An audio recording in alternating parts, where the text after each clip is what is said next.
ជាដំបូងនេះខ្ញុំសូមជម្រាបសួរលោកនាយកបាសារីលោកគ្រូអ្នកគ្រូនិងអ្នកអាណាព្យាបាលសិស្សនិងអ្នកទាំងអស់គ្នាខ្ញុំខ្ញុំឈ្មោះអ៊ីមដាលៀងជាសិស្សនៅថ្នាក់ទី5នៃសាលាអន្តរជាតិ Skyline សាខាស្ទឹងមានជ័យថ្ងៃនេះនាងខ្ញុំនឹងធ្វើបទបង្ហាញក្រមរដ្ឋាភិបាលស្ដីអំពីគុណសម្បត្តិរបស់ឪពុកម្ដាយហើយដូច្នេះនាងខ្ញុំសូមអនុញ្ញាតធ្វើបទបង្ហាញដូចតទៅមេដាបៃតាត្រូវបានប្រសិទ្ធនាមថាជាព្រះរូបឬជាព្រះកណ្ដុររបស់គុំប្រុសស្រីកូនមកអភិរក្សរក្សាមើលថែក៏ដូចជាទំនុកបំរុងលោកបានល្អប្រពៃហើយកូននោះនឹងផ្ដល់នូវសេចក្តីចម្រើនសម្រាប់ការខាងក្រោមនេះជាគុណសម្បត្តិរបស់ឪពុកម្ដាយមួយឪពុកម្ដាយគឺជាគ្រូបង្រៀនដ៏អស្ចារ្យរបស់កូនប្រុសស្រីពីរឪពុកម្ដាយគឺជាអ្នកដឹកនាំដ៏ល្អរបស់កូនប្រុសស្រីក្នុងលោក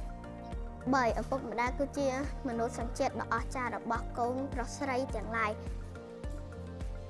ជាចុងបញ្ចប់នាងខ្ញុំសូមអរគុណអ្នកទាំងអស់គ្នាចំពោះការតាមដានស្ដាប់និងការធ្វើបទបង្ហាញរបស់នាងខ្ញុំសូមអរគុណនិងសូមជម្រាបលាបាយបាយ